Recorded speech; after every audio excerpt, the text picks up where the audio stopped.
بسم اللہ الرحمن الرحیم ثم الکلی اما عین حقیقت الافراد او داخل فیہا، اور آگے ہے او خارج۔ تو یہاں سے مصنف علیہ الرحمہ کلی کی تقسیم کر رہے ہیں۔ کلی کی دو قسمیں ہیں، کلی ذاتی اور کلی عرضی۔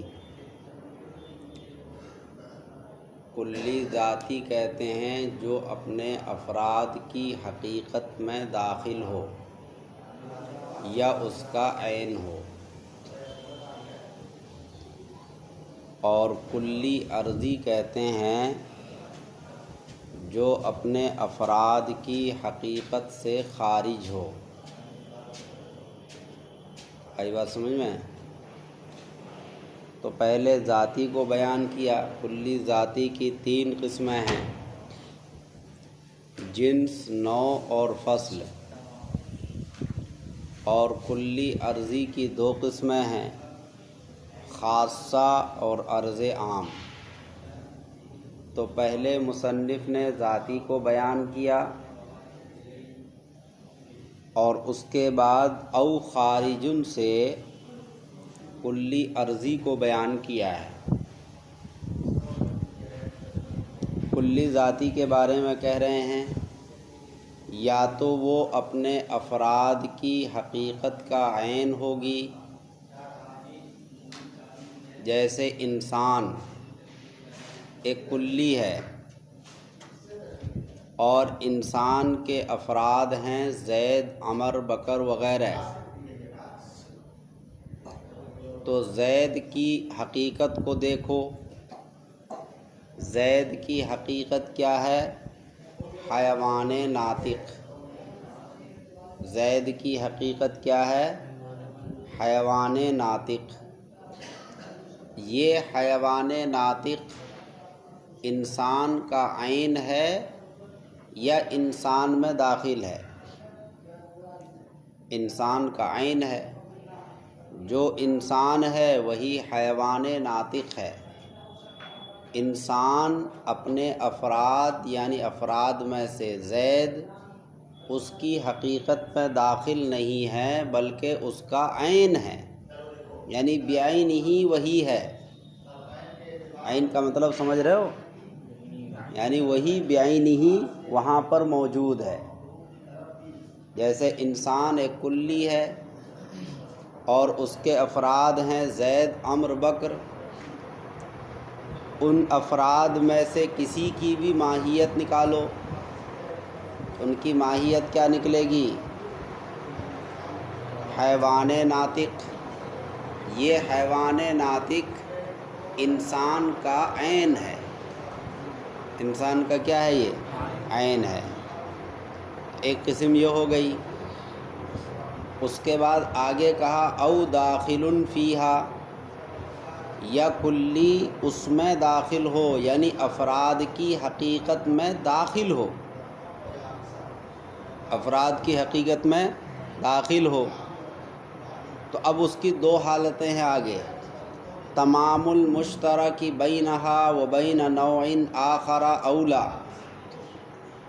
اب جو کلی داخل ہے وہ یا تو تمام مشترک ہوگی، تمام مشترک کا مطلب وہ دو یا دو سے زیادہ ماہیتوں میں پائی جائے۔ تمام مشترک کا مطلب دو یا دو سے زیادہ ماہیتوں میں وہ کلی پائی جائے، اس طور پر کہ وہاں اور کوئی دوسری کلی نہ ہو۔ سمجھ میں آئی بات؟ تو دو صورتیں ہو گئی، کلی اپنے افراد کی حقیقت میں داخل ہو، جیسے حیوان، اس کے افراد کون ہیں؟ فرس، بقر، غنم، انسان وغیرہ۔ یہ سب حیوان کے کیا ہیں؟ افراد ہیں۔ تو ہم نے کیا کہا؟ الفاظ پہ غور کرنا، کلی اپنے افراد کی حقیقت میں داخل ہو۔ کلی کون ہے؟ حیوان. اس کے افراد کون ہیں؟ انسان ہے، فرس ہے، بقر ہے، غنم ہے، یہ سب اس کے افراد ہیں. ان افراد میں سے کسی کی بھی ماہیت نکالو. مثلا آپ نے انسان ہی کی ماہیت نکالی یا آپ نے فرس کی ماہیت نکالی، تو فرس کی ماہیت کیا ہے؟ حیوان ساحل. کیا ماہیت ہے؟ حیوان ساحل. تو یہ جو کلی ہے یہ اپنے افراد یعنی فرس کی ماہیت میں داخل ہے یا اس کا عین ہے؟ داخل ہے، کیونکہ ماہیت میں دو چیزیں ہیں، ایک حیوان ایک ساحل. اور یہ کلی حیوان اپنے افراد کی ماہیت کا کیا ہے؟ ایک فرد ہے، ایک جز ہے. اپنے افراد کی ماہیت کا ایک جز ہے، تو یہ اس کا ایک جز ہوا. پھر انہوں نے کہا کہ جب وہ اپنے افراد کی ماہیت میں داخل ہو تو پھر یہ دیکھا جائے گا کہ وہ کلی تمام مشترک ہے یا تمام مشترک نہیں ہے، یعنی کئی ماہیتوں میں وہ کلی پائی جاتی ہے یا نہیں. تو ہم نے غور کیا، حیوان ایک الگ کلی ہے، ساحل وہ الگ کلی ہے. سمجھ میں آئی بات؟ حیوان جو ہے بہت سی ماہیتوں میں پایا جاتا ہے، لیکن ساحل صرف ایک ہی ماہیت میں پایا جاتا ہے. پتہ یہ چلا کہ حیوان کیا ہے؟ تمام مشترک ہے، لیکن ساحل تمام مشترک نہیں ہے. آئی بات سمجھ میں؟ تو اب دیکھو تین قسمیں ہو گئیں. کلی اپنے افراد کی حقیقت کا عین ہو، جیسے انسان، یہ زید کی حقیقت کا عین ہے. دوسری صورت کلی اپنے افراد کی حقیقت میں داخل ہو، تو پھر دو حالتیں، یا تو وہ تمام مشترک ہوگا یا تمام مشترک نہیں ہوگا. اگر تمام مشترک ہے تو اس کا نام ہے جنس، اور اگر تمام مشترک نہیں ہے تو اس کا نام ہے فصل. آئی بات سمجھ میں؟ اس طرح سے علامہ نے تین قسمیں ذاتیات کی بیان کی. دیکھیے آپ ترجمے میں غور کیجئے. ثم الکلی، پھر کلی یا تو افراد کی حقیقت کا عین ہوگی، او داخل عین ہوگی. اس سے کون مراد ہے؟ نو. انسان کیا ہے؟ نو ہے، تو یہ اس سے مراد وہی انسان ہے جو کہ نو ہے. او داخل فیہا، یا کلی اپنے افراد کی حقیقت میں داخل ہوگی. یا ضمیر کا مرجع حقیقت الافراد، اپنے افراد کی حقیقت میں داخل ہوگی. تمام المشترکی بینہا و بین نوع آخر اولا، تو وہ کلی تمام مشترک ہوگی اس کلی کے درمیان اور دوسری کلی کے درمیان. تمام مشترک ہوگی اس کلی اور دوسری نوع کے درمیان، یعنی وہ جو حیوان ہے وہ ایک کلی ہے، اور وہاں جو کون ہے؟ ساحل ہے، وہ بھی کلی ہے لیکن وہ کیا ہے؟ نوع ہے. ان دونوں میں تمام مشترک کوئی نہ کوئی ہوگا. تو حیوان یہاں پر تمام مشترک ہے، اور ساحل جو کہ نوع ہے وہ تمام مشترک نہیں ہے. تو ان دونوں کے درمیان بتا رہے کہ ان دونوں میں سے کوئی نہ کوئی کیا ہوگا؟ تمام مشترک ہوگا. لہذا جو تمام مشترک ہوگا اس کو کیا کہیں گے؟ بولو. اس کو جنس بولیں گے. اور جو تمام مشترک نہیں ہوگا اس کو کیا بولیں گے؟ فصل. وَيُقَالُ لَهَا ذَاتِيَّاتٌ، اور ان کو ذاتیات بھی کہا جاتا ہے. ان کو کیا کہتے ہیں؟ ذاتیات. ذاتیات یہ ذاتی سے ذاتی کی جمع ہے، اور ذاتی میں جو یا ہے یا نسبتی ہے، ذات والا. چونکہ یہ کلیاں ذات والی ہوتی ہیں، ماہیت والی ہوتی ہیں، اس لیے ان کو کہا جاتا ہے ذاتیات. دیکھو تین چیزیں ہیں، تین الفاظ ہیں، ایک ہے ذات، ایک ہے ماہیت، ایک ہے حقیقت. یہ تینوں الفاظ مترادف ہیں. کیا ہیں یہ؟ آپ ذات کہہ دو، ماہیت کہہ دو، حقیقت کہہ دو، سب ایک ہی ہیں. سمجھ میں آئی بات؟ ایک لفظ اور آتا ہے نفس الامر، وہ بھی وہی ہے. نفس الامر یعنی حقیقت میں سمجھ میں آئی بات؟ وَرُبَمَا يُطْلَقُ الذَّاتِ بِمَعْنَى الدَّاخِل، اور بسا اوقات ذاتی کو داخل کے معنی میں بولا جاتا ہے، یعنی ذاتی بول کر داخل مراد لیتے ہیں، یہ ہے معنی اصطلاحی، اور ذاتی سے مراد ذات والا ہونا، یہ ہے معنی لغوی۔ کیا ہے وہ؟ معنی لغوی۔ اور یہ جو بتایا انہوں نے کہ ذاتی کو کبھی کبھی داخل کے معنی میں لیا جاتا ہے، یہ کون سا معنی ہوا؟ معنی اصطلاحی۔ اگر اس معنی کو لیا جائے گا تو پھر وہ ترکیب بدل جائے گی، پھر اب دو ہی صورت ہوں گی، کلی یا تو اپنے افراد کی حقیقت میں داخل ہوگی یا خارج ہوگی، عین والی صورت ختم، عین والی صورت ختم ہو جائے گی۔ اب یوں تین صورت نہیں نکالیں گے، جیسے ہم نے پہلے بتائی کہ کلی یا تو اپنے افراد کی حقیقت کا عین ہوگی یا داخل ہوگی یا خارج ہوگی، تین صورتیں نکالی تھی۔ اب عین والی صورت ختم، اس لیے کہ ذاتی سے مراد ہے داخل، تو اب وہ نو بھی داخل ہو گئی، نو بھی کیا ہو گئی؟ داخل ہو گئی۔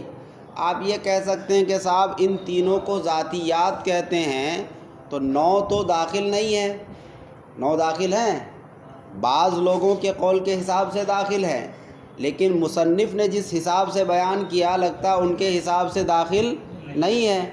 آئی بات سمجھ میں؟ تو اس کا جواب یہ دیا جائے گا کہ ان کو ذاتیات اس لیے کہتے ہیں، یعنی نو کو بھی ذاتی اس لیے کہا جاتا ہے کیونکہ وہ خارج نہیں ہے، اگرچہ داخل نہیں لیکن خارج بھی تو نہیں ہے۔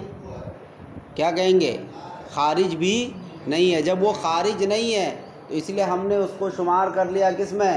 داخل میں۔ اور اگر اصطلاحی معنی کا لحاظ کیا جائے ربما سے جو بیان کیا، تو اس لحاظ سے وہ کیا ہے؟ داخل ہے، اس لحاظ سے وہ کیا ہے؟ داخل ہے۔ تو اب دو ہی صورت نکلے گی، کلی یا تو اپنے افراد کی حقیقت میں داخل ہوگی یا خارج۔ داخل ہو تو دو حال سے خالی نہیں، یا تو اپنے افراد کی حقیقت کا عین ہوگی جیسے نو انسان، یا اپنے افراد کی حقیقت کا عین نہیں ہوگی، تو دو حال سے خالی نہیں، عین نہ ہو تو جز ہو، یا تو اپنے افراد کی حقیقت کا عین ہوگی یا اس کا جز ہوگی۔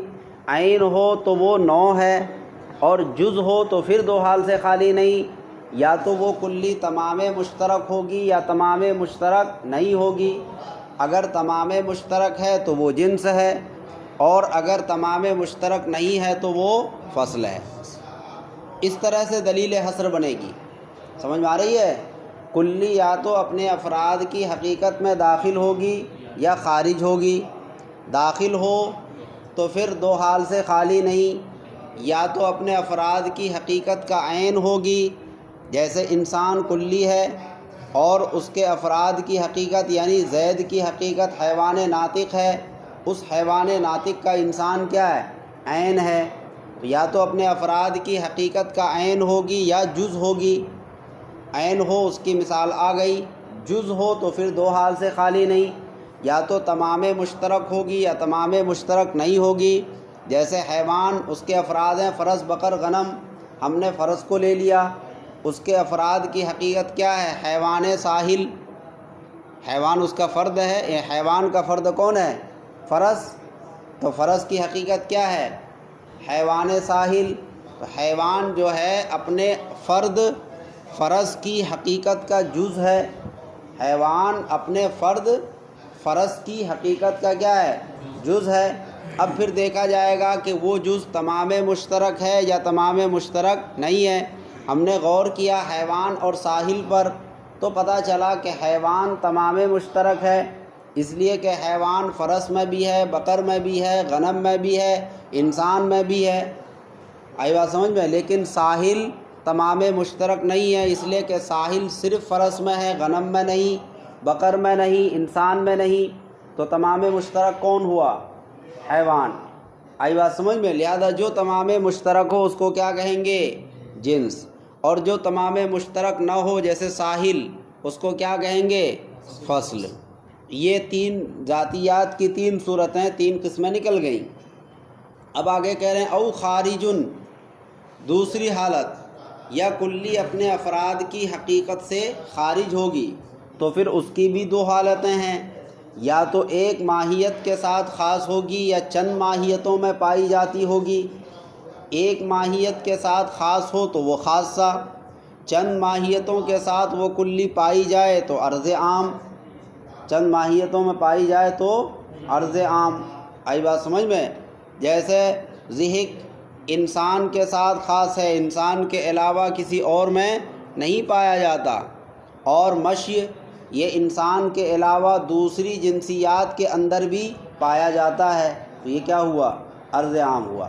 یہ کل ملا کر 5 قسمیں ہو گئیں، 3 قسمیں ذاتیات کی اور 2 قسمیں عرضیات کی۔